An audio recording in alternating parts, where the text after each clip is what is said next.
हमें करना क्या है कि एक रॉड है, ध्यान से देखना, बहुत इंपॉर्टेंट है ये कॉन्सेप्ट। और आपको फाइनाइट रॉड का मैं निकाल के बता रहा हूँ। एक बार फाइनाइट रॉड का सीख लोगे तो इनफाइनाइट रॉड और सेमी इनफाइनाइट रॉड का आराम से निकाल पाओगे। और नॉट ओनली यहाँ पे आप इसको मैग्नेटिज्म में भी, मैग्नेटिक इफेक्ट ऑफ करंट में भी इसको यूज कर पाओगे। ठीक है, हमें करना क्या है, देखो ध्यान से देख लो। हमें यहाँ पे एक रॉड है, ठीक है, ये रॉड है। इस रॉड का ठीक है, चलो इस रॉड पे लेंथ के अलोंग, ऑफ कोर्स इसका लेंथ ही है, थिकनेस 0 है, तो इस पे क्यू चार्ज को डिस्ट्रीब्यूट किया गया है। किसको डिस्ट्रीब्यूट किया गया है? क्यू चार्ज को यूनिफॉर्मली डिस्ट्रीब्यूट किया गया है इस रॉड पे।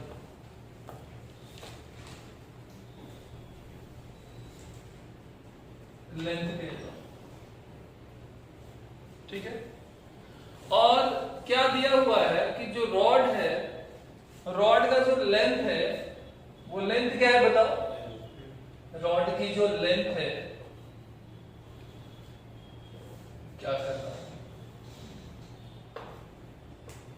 इसकी लेंथ जो है वो क्या है? L है। शीशा को यदि जो आखिर टूट जाता है तो चौक भी टुकड़े टुकड़े हो गए गिर के।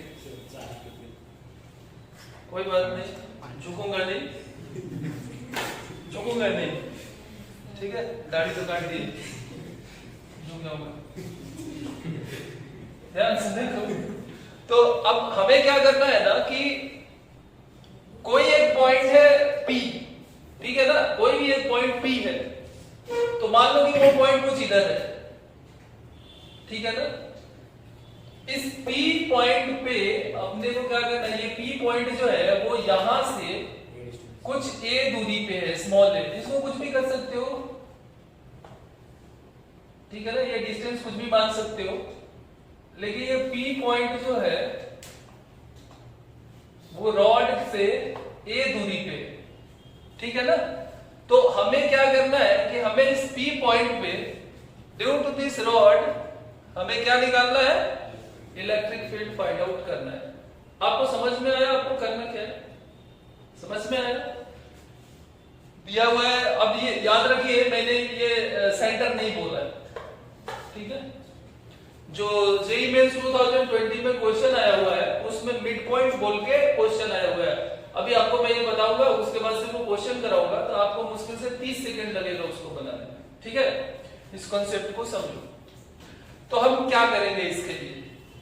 तो आपको पता है स्टूडेंट्स कि इसके लिए हम कुछ इस रॉड में यहां से मान लेते हैं कि कुछ L दूरी पे, ये L दूरी है, ठीक है, यहां से कुछ L दूरी है, और L दूरी पे क्या काटेंगे बोलो?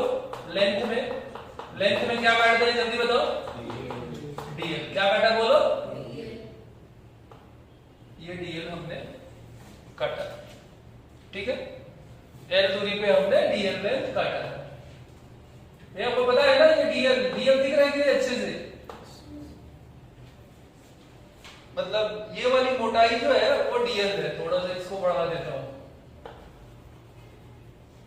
ये DL काटा है। देख पा रहे हैं इसको? देख पा रहे हो कि नहीं देख पा रहे हो? अच्छा, अब स्टूडेंट्स यहां से मान ले रहे हैं कि हे भगवान, ये मैंने क्या कर दिया, अनर्थ कर दिया मैंने। कोई बात नहीं है, लेट्स से कि सीधा दिख रहा है क्या? दिख रहा है सीधा? हाँ, तो इसको बढ़ा दे रहे P। तो ये जो एंगल है ना, ये एंगल हमारा 5 है, ठीक है ना। वो जो DL है ये P पॉइंट से लेट्स से लेट्स से कि ये जो डीएल है वो पी पॉइंट से क्या बना रहा है, पाई एंगल बना रहा है, ठीक है। तो डीएल के कारण वो ये जो आप देख रहे हो ना, इसको जब ज्वाइन करोगे तो मेरे भावनाओं को समझना, ठीक है ना, एकदम हे भगवान सही करवा दे, सही करवा दे, नहीं हुआ सही, क्या करें, पॉइंट को बढ़ा दे,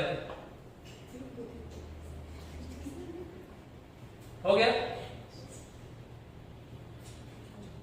समझ पा रहे हो कि नहीं इसको, भावनाओं को समझना, भावना को मत समझना। तो ये जो है वो क्या है बोलो, मतलब एंगल और लेंथ दोनों में यहाँ पे वेरिएशन हो रहा है। चलो ये हमारा पी पॉइंट था। मान लेते हैं स्टूडेंट्स, ये बहुत छोटा है, मान लेते हैं कि ये जो दूरी है वो क्या है, आर है। इसको समझना बहुत जरूरी है, ठीक है ना। मान ले रहे हैं कि ये यहां से ये जो दूरी है वो क्या है, आर है। बोलो ये चीज को समझ पा रहे हो कि नहीं, समझ पा रहे हो, नहीं समझ पा रहे हो, अच्छा। अब देखो, ध्यान से देखो, मुझे पूरे रॉड के कारण निकालना है, ठीक है ना। पूरे रॉड के कारण निकालने के लिए मैंने क्या किया कि मैंने पहले एक डीएल लेंथ ले लिया, फिर उसके कारण निकालूंगा इलेक्ट्रिक फील्ड। अब यहाँ पे लफड़ा हो रहा है, लफड़ा क्या हो रहा है कि देखो, यहाँ पे जो इसके कारण, ये डीएल के कारण, मान लेते हैं कि ये डीएल पे जो चार्ज है वो चार्ज क्या है बताओ, क्या है बोलो, डीक्यू चार्ज, ठीक है ना, ये डीक्यू चार्ज। तो डीक्यू चार्ज के कारण जो इलेक्ट्रिक फील्ड होगी, आपको जिस पॉइंट पे इलेक्ट्रिक फील्ड निकालना रहता है उस पॉइंट पे क्या डालते हो, क्या डालते हो, टेस्ट चार्ज डालते हो। तो आपने यहाँ पे क्यू नॉट रखा है, तो आपको पता है कि ये प्लस डीक्यू के कारण जो इलेक्ट्रिक फील्ड आएगी उसकी डायरेक्शन किधर आएगी, तो थोड़ा सा एकदम सीधा बनाना है, ये कुछ ऐसे आ जाएगी, सीधा दिख रहा है क्या, इधर आ जाएगा। ये क्या है बताओ मुझे, ये इलेक्ट्रिक फील्ड है, ये कौन सी इलेक्ट्रिक फील्ड है, इस डीक्यू के कारण जो इलेक्ट्रिक फील्ड है वो है। समझ पा रहे हो कि नहीं। अब ध्यान से देखो, आपको पता है कि कोऑर्डिनेट एक्सिस होगा, ये आपका कोऑर्डिनेट एक्सिस हो गया। बोलो चमक रहा है कि नहीं, नहीं चमक रहा है, एक्स एक्सिस वाई एक्सिस नहीं चमकता है, अबे नहीं चमक रहा है। अब ध्यान से देखो स्टूडेंट्स, यहां पे देखो थोड़ा, ये पूरा सही से पूरा एकदम सीधा लाइन रहना चाहिए, सीधा। ये एंगल थीटा है तो सॉरी फाई है, तो ये एंगल क्या हो जाएगी, कंफ्यूजन नहीं होना चाहिए, ये एंगल फाई है तो ये एंगल क्या हो जाएगी, फाई। अब स्टूडेंट्स मुझे एक बात बताओ, अब यहां से DE की जो कंपोनेंट है वो एक यहां पे ये वाली x की कंपोनेंट हो जाएगी DEX, और एक कंपोनेंट कौन सी हो जाएगी, y वाली कंपोनेंट हो जाएगी। बोलो इस चीज को समझ रहे हो कि नहीं समझ रहे, ठीक है। तो अब देखो यहां से ये वाला कंपोनेंट क्या हो जाएगा, ये कंपोनेंट क्या हो जाएगा बोलो, अच्छा ये जो कंपोनेंट निकल रहा है, ठीक है ना, ये जो कंपोनेंट निकल रहा है इसको आप क्या बोल सकते हो, EX। मतलब जब हम इसको फाइनली निकालेंगे तो ये x एक्सिस का कंपोनेंट है, ये रॉड से पैरेलल है कि परपेंडिकुलर है, सोच समझ के बताओ। ये देखो ये रॉड है, ठीक है ना, तो वो पॉइंट रॉड है, ये देखो रॉड ऐसे है, तो ये इसका कौन सा कंपोनेंट है, पैरेलल या परपेंडिकुलर है, परपेंडिकुलर कंपोनेंट। समझे कि नहीं समझे, यानी कि EX बराबर, इसको आप क्या लिख सकते हो, E परपेंडिकुलर। नहीं समझे, अच्छा। तो अब मतलब ये मैं बाद में तुमको मैं समझाऊंगा, ठीक है ना। मतलब यहां पे आप देख रहे हो इसको मैं बेटर ओवर में लिखूंगा, यहाँ पे E परपेंडिकुलर बराबर क्या निकल रहा है, E x। उसी तरीके से अब देखो, अगर इधर मैं इलेक्ट्रिक फील्ड ये कर रहा हूं, निकाल रहा हूं, तो ये रॉड से पैरेलल है कि किधर है? हाँ, तो पैरेलल है तो इसको क्या लिखेंगे, E पैरेलल, और दैट इज इक्वल टू क्या हो जाएगा, E y। बोलो समझ में आया कि नहीं? मतलब यहाँ पे इस क्वेश्चन में इलेक्ट्रिक फील्ड का दो कंपोनेंट आने वाला है, Ex और E पैरेलल, E परपेंडिकुलर। ऐसे आपको याद रखना है, फॉर्मूला दोनों का अलग अलग आने वाला है, ठीक है? तो इसको मैं मिटा दे रहा हूं, इसको मैं मिटा दे रहा हूं, ये तो फाइनली आएगा। बोलो चमका कि नहीं? ये तो फाइनली आएगा, ठीक है ना? थोड़ा सा और छोटा, क्योंकि इधर डेरिवेशन करेंगे।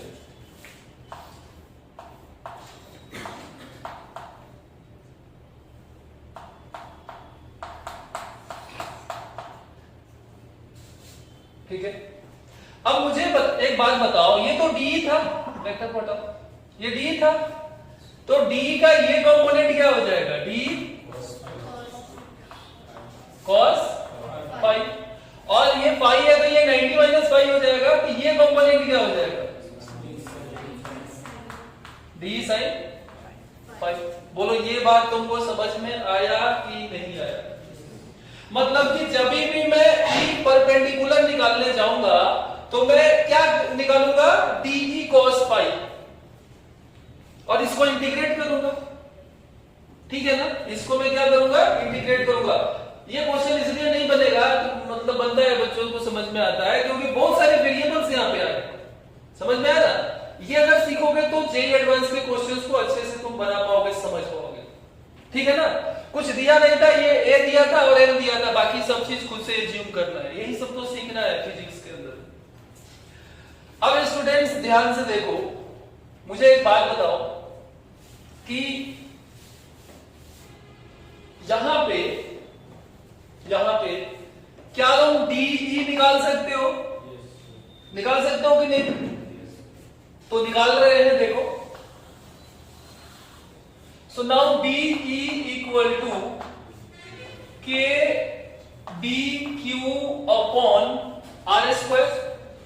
K dQ upon क्या हो जाएगा, R square। एक एक करके सारे वेरिएबल्स को हटाते जाएंगे, लास्ट में एक वेरिएबल रहना चाहिए। ऐसे ही तो फंक्शन बनाते हैं ना, मैथमेटिक्स का काम है ये, कैलकुलस का काम। अच्छा, D equal to K dQ by R square। अब आपको पता है कि यहाँ पे लीनियरली चार्ज डिस्ट्रीब्यूट है, तो इसकी लैम्डा कुछ ना कुछ रही होगी, और लैम्डा बराबर क्या होता है, DQ by। बोलो ये बात तुमको समझ में आया कि नहीं आया? तो यहां से आपको पता है कि यहां से आप DQ, आपको पता है कि lambda equal to DQ by dl, यानी कि DQ इक्वल टू क्या हो जाएगा, लैम्डा टाइम्स ऑफ। तो पहला काम तो इसको हटा दिया, यानी कि DE equal to K into क्या हो जाएगा, लैम्डा। लैम्डा तो कांस्टेंट होता है, इस पूरे रॉड की लैम्डा क्या हो जाएगी, Q by L। समझे कि नहीं समझे? तो इस पूरे रॉड की जो लैम्डा हो जाएगी, लैम्डा ऑल्सो लैम्डा क्या हो जाएगी, लैम्डा इक्वल टू पूरा चार्ज बाई लेंथ, ठीक है ना? समझ में आया ना? अच्छा, सो ये हो जाएगा K lambda into DL upon R square. बोलो, अब यहां से फिर से DL को भी मेरे को हटा देना है, R भी तो चेंज होगा ना। देखो वेरिएबल को कैसे एलिमिनेट करना है यही सीखना रहता है, एक एडवांस लेवल के क्वेश्चन में, नॉर्मल लेवल के क्वेश्चन में ये सब आपको सीखना पड़ेगा। यहाँ पे देखो, ये पॉइंट अगर यहाँ पे रहेगा, R बदलेगा कि नहीं बदलेगा, स्मॉल r भी तो बदल रहा है, नहीं समझे? अच्छा, तो R को मेरे को R को भी हटाना है, मेरे को DL को भी हटाना है, ठीक है ना? अभी कितने वेरिएबल दिख रहे हैं, दो वेरिएबल अभी यहाँ पे दिख रहे हैं। यहाँ पे आपको एक ट्रायंगल दिख रहा है कि नहीं स्टूडेंट्स? यहाँ देखिए, यहाँ पे एक ट्रायंगल दिख रहा है आपको, शायद ये ट्रायंगल आपको दिख रहा होगा, और ये है A, ये है L, ये है R, और ये है फाई बोलो चमका ये तुमको ट्रायंगल? मैं नाम नहीं लिख रहा हूं क्योंकि गंदा हो जाएगा फोटो। ये ट्रायंगल अंदर वाला चमक रहा है कि नहीं चमक रहा है? ओके, अगर ये ट्रायंगल चमक रहा है तो यहां पे मैं तुमको cos फाई पूछता हूं, cos फाई क्या हो जाएगा? तो cos theta b by h, तो ये क्या हो जाएगी? a by r। बोलो चमका कि नहीं? तो यहां से स्टूडेंट्स ये r को तो मैं हटा सकता हूं, नहीं समझ में आ रहा है? मैंने क्या बोला था, मुझे वेरिएबल्स को सारे हटा के एक ही वेरिएबल चाहिए, और जेईई एडवांस में ये सब सीखोगे तो काम आएगा। समझ में आया ना? अच्छा, अब ध्यान से देखो, यहां से एक ही वैल्यू, मतलब मेरे को r चाहिए होगा, तो r इक्वल टू क्या हो जाएगा? a by cos phi. बोलो ये चमका कि नहीं चमका? r equal to a by cos phi चमका कि नहीं चमका? उसी तरीके से स्टूडेंट्स, अगर मैं तुमको बोलता हूं कि tan फाई क्या हो जाएगी? tan फाई क्या हो जाएगी? तो tan थीटा हो जाती है perpendicular by base. Perpendicular by base मतलब l बाई a, ठीक है ना? अच्छा, मुझे क्या चाहिए? dl। मुझे एक बात बताओ, l के फॉर्म में आ चुका है इक्वेशन, dl के लिए क्या करूंगा? डिफरेंशिएट। मुझे चाहिए dl, तो इसको डिफरेंशिएट कर दूंगा ना, क्योंकि पाई और l दोनों वेरिएबल है यहाँ पे। अबे ये भी तो बदलेगा ना, ये dl इधर जाएगा तो फाई भी चेंज होगा, और तेरा यहाँ पे l भी तो चेंज होगा। समझ में आया ना? तो फाई l दोनों वेरिएबल है, तो इसको मैं क्या कर सकता हूँ? डिफरेंशिएट कर सकता हूँ। तो दिस इंप्लाइज दैट, इसी ट्रायंगल की मैं बात कर रहा हूँ, इसी ट्रायंगल में ये सब मैं कर रहा हूँ, कचरा नहीं करना है फोटो को। तो यहां से a tan phi equal to क्या हो जाएगा? बोलो l। अब इसको डिफरेंशिएट कर दो,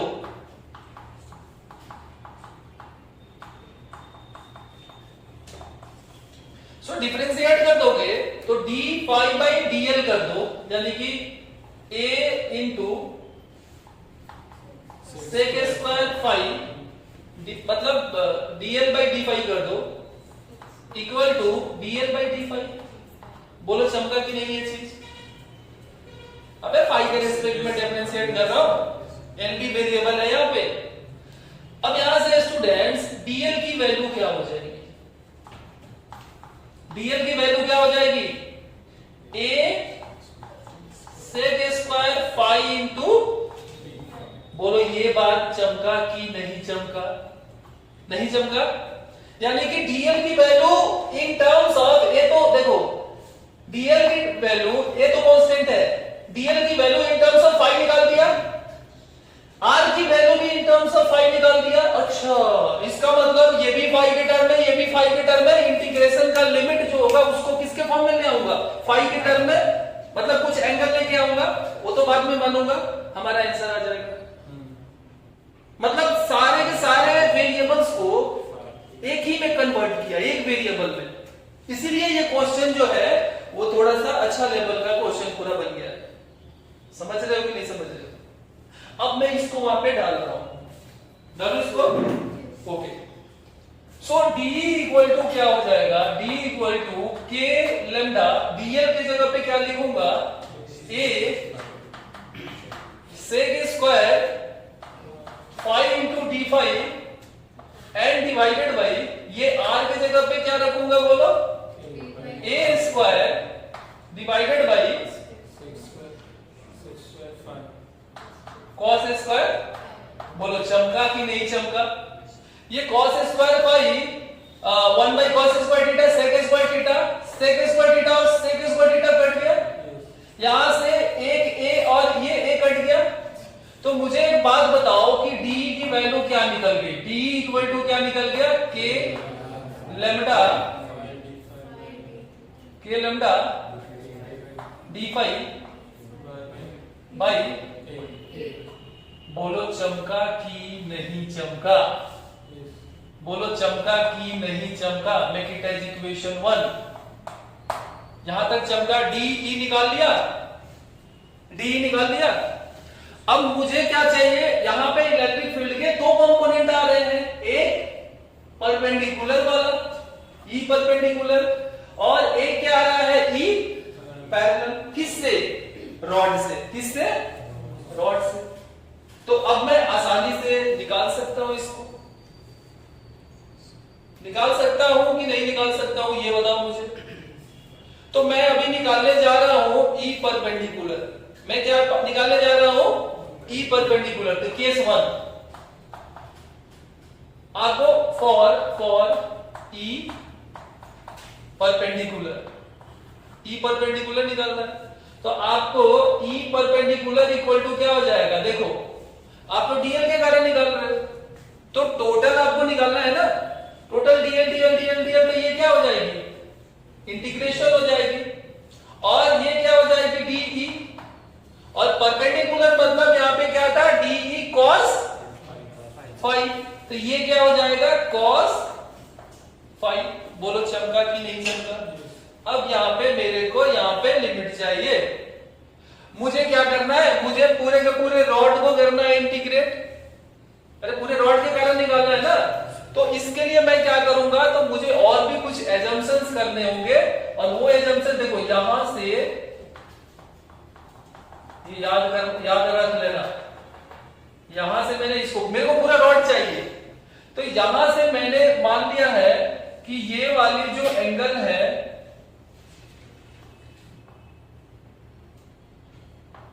ये मेरा θ2 है। क्या है बोलो? ये θ2 है।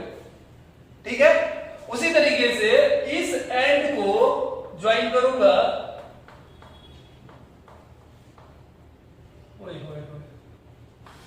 सत्यानाश।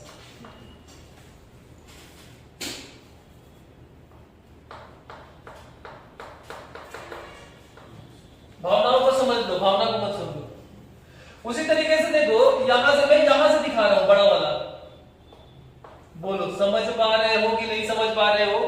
इस एंड से इस एंड तक मेरे को इंटीग्रेशन करना है ना, पूरे रॉड का इंटीग्रेशन करना है ना।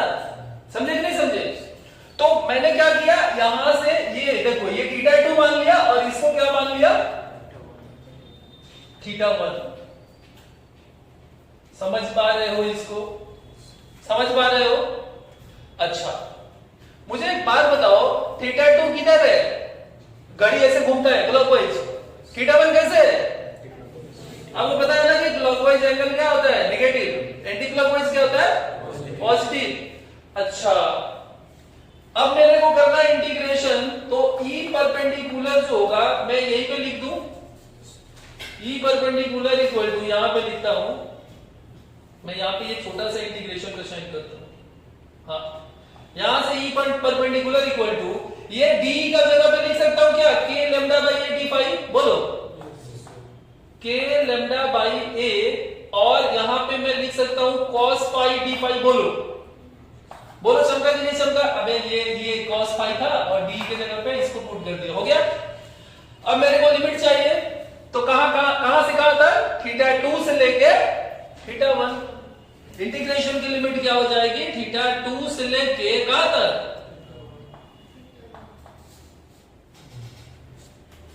ठीक है, समझ पाए कि नहीं? अब ये θ2 क्या हो जाएगी? माइनस। क्यों माइनस हो जाएगी? क्योंकि ये क्लॉकवाइज हो रहा है यहां से और ये इधर से किधर आ रहा है? Anti clockwise. तो ये लिमिट क्या हो जाएगी? प्लस हो जाएगी। ये आपको समझ में आया कि नहीं आया मुझे बताओ। अब ये मैंने जो फंक्शन बनाया है इक्वेशन 2, इसमें वेरिएबल देखो, के क्या है? कांस्टेंट। ए क्या है? कांस्टेंट। लैम्डा क्या है? कांस्टेंट। वेरिएबल क्या है? फाई। लिमिट भी यहां पे इन टर्म्स ऑफ थीटा निकलेगा। मतलब अब हम इसको क्या कर सकते हैं? मैथमेटिकली ये इक्वेशन जो है वो करेक्ट है। अब हम इसको क्या करेंगे? इंटीग्रेट करने वाले हैं। तो आपको पता है कि cos थीटा की इंटीग्रेशन क्या हो जाएगी? sin theta. ठीक है ना? cos थीटा की इंटीग्रेशन क्या हो जाएगी? sin theta. तो ये k लैम्डा बाई a को बाहर निकाल लीजिए और ये हो जाएगी sin ऑफ फाई। होगी कि नहीं होगी? और लिमिट क्या हो जाएगी? θ2 माइनस से लेके θ1। बोलो ये चमका कि नहीं? ई परपेंडिकुलर नहीं चमका? अब इसको पुट करोगे तो k लैम्डा बाई ए, देखो यहां पे मैं निकाल देता हूं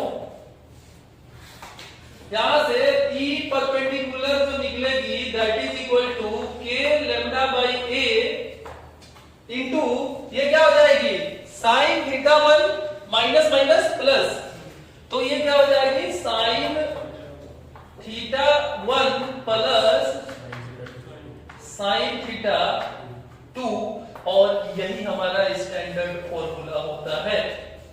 this is our standard formula. इसको इक्वेशन 3 लिख लो और इसमें लगा दो स्टार। बोलो आपको समझ में आया कि नहीं आया? उसी तरीके से स्टूडेंट्स अब दूसरा हम निकालने वाले हैं केस 2। पता नहीं कहां निकालूं, यहां पे निकालने की कोशिश कर रहा हूं, वीडियो में दिखेगा नहीं, कोशिश करता हूं। हाँ, अब देखो मेरे को निकालना है पैरेलल, E पैरेलल, तो E पैरेलल इक्वल टू क्या हो जाएगा माइनस थीटा 2 से लेके थीटा 1, बोलो सेम होगा ना, और यहां पे क्या हो जाएगा DE sin फाई। अरे यार नहीं समझ पाए, ये देख रहे हो ये DE sin फाई है, तो ये क्या हो जाएगा DE sin फाई। बोलो समझ में आ रहा है कि नहीं आ रहा है? अब DE की वैल्यू क्या रखोगे k लैम्डा बाई a, यानी कि that is equal to k lambda by a integration minus theta 2 से लेके थीटा 1, और ये क्या हो जाएगा साइन फाई डी फाई। बोलो चमका कि नहीं? बोलो स्टूडेंट चमका कि नहीं? आपको पता है साइन थीटा की इंटीग्रेशन क्या हो जाती है माइनस कॉस थीटा, तो माइनस कॉस फाई हो जाएगी, यानी कि that is equal to k lambda by a into minus cos phi, और ये हो जाएगी माइनस थीटा 2 से लेके थीटा 1। अब आपको पता है एक बार अपर लिमिट पुट करेंगे तो कॉस थीटा 1 और ये क्या हो जाएगा माइनस माइनस प्लस, यानी दैट इज इक्वल टू क्या हो जाएगी k लैम्डा बाई a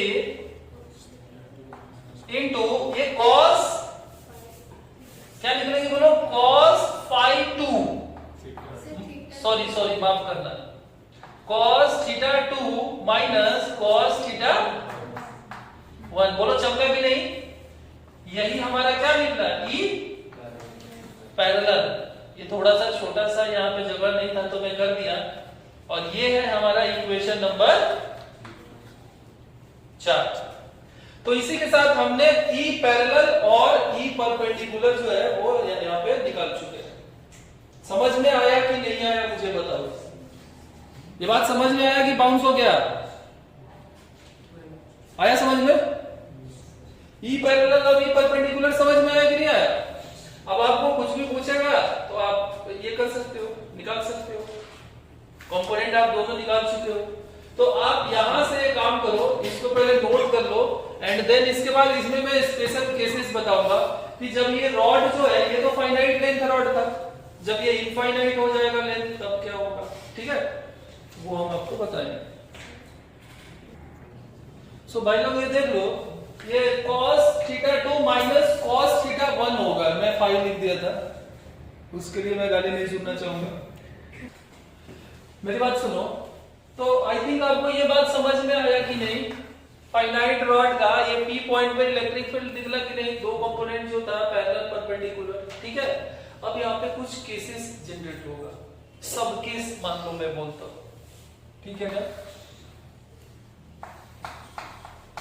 सब केस 1। मान लो स्टूडेंट्स कि ये जो रॉड है इसकी लेंथ बहुत पूछा जाएगा, मैग्नेटिज्म में ये बहुत आएगा। अगर ये जो रॉड है ये इनफाइनाइट लेंथ का हो गया, इनफाइनाइट लेंथ समझते हो ना, बहुत बड़ा हो गया रॉड, ठीक है ना? तो अगर ये रॉड बहुत बड़ा हो जाएगा तो क्या होगा? ये जो देख रहे हो ना, ये थीटा 1 बढ़ते जाएगा, बढ़ते बढ़ते बढ़ते बढ़ते बढ़ते बढ़ते कैसे हो जाएगा? अबे ऐसे नहीं हो जाएगा, बहुत बड़ा हो गया ना, तो थीटा 1 की वैल्यू कितनी हो जाएगी? 90 डिग्री हो जाएगी। उसी तरीके से नीचे में बढ़ते बढ़ते बढ़ते बढ़ते ये वाली एंगल जो है वो कितनी हो जाएगी? इसमें सट जाएगी ना, मतलब थीटा 2 की वैल्यू कितनी हो जाएगी? बोलो चमका कि नहीं चमका? मतलब अगर इनफाइनाइट रॉड होगा, क्या हो जाएगा बोलो? ये रॉड है, ये क्या है? रॉड है। और अगर ये बढ़ते बढ़ते बढ़ते इंफिनिटी को चला गया, ये इधर बढ़ते बढ़ते बढ़ते बढ़ते किधर चला गया, मतलब ये कौन सा केस है? Infinite rod, infinite length rod, नहीं समझे?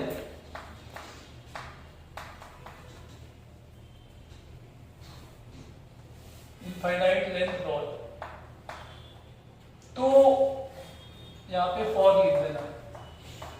तो for infinite length rod students क्या हो जाएगा, ये जो आपका P पॉइंट था, तो उसके लिए ये जो एंगल थी, मैं बोला था ना ये θ1 तो बढ़ते बढ़ते बढ़ते बढ़ते कितना हो जाएगा, अरे ये बढ़ेगा ना ऊपर बढ़ते बढ़ते, तो बढ़ते बढ़ते ये क्या हो गया 90 डिग्री हो गया, और ये θ2 बढ़ते बढ़ते कितना हो गया 90 डिग्री हो गया। इसका मतलब कि θ1 इक्वल टू θ2 इक्वल टू क्या हो जाएगा 90 डिग्री। अब इसको क्या करना है आपको, E परपेंडिकुलर और E पैरेलल में पुट करना है।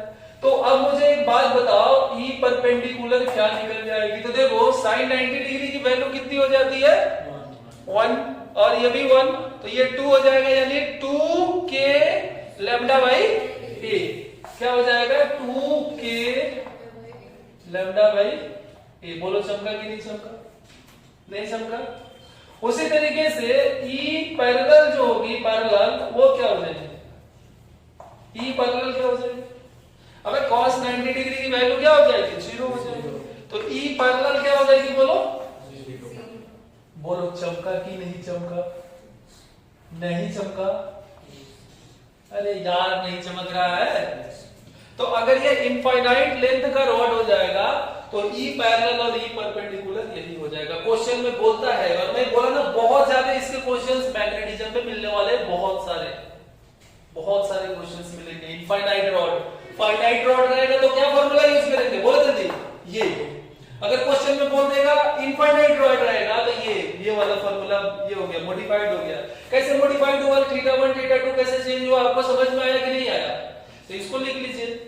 उसी तरीके से सेमी इनफाइनाइट होगा तब क्या हो जाएगा, सेमी इनफाइनाइट होगा तब क्या हो जाएगा, तो बस सेमी इनफाइनाइट रॉड लिख लेना, θ1 की वैल्यू 90 डिग्री हो जाएगी, सब केस लिखो, सब case 2 for semi infinite rod.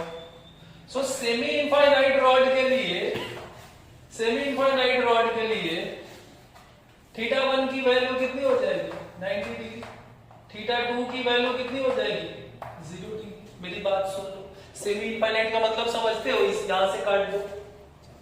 अरे भाई सेमी इनफाइनाइट का मतलब होता है, देखो यहां से शुरू हो रहा है रॉड,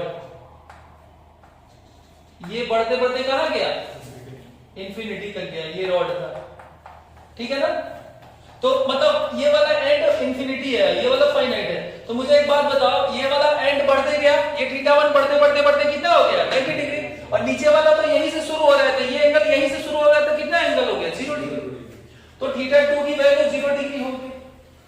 तो अब आप निकाल लो, E परपेंडिकुलर निकाल लो, तो साइन θ1 मतलब साइन 90 डिग्री और साइन 0 डिग्री 0, यानी k लैम्डा बाई a, ये क्या हो जाएगा k लैम्डा बाई a।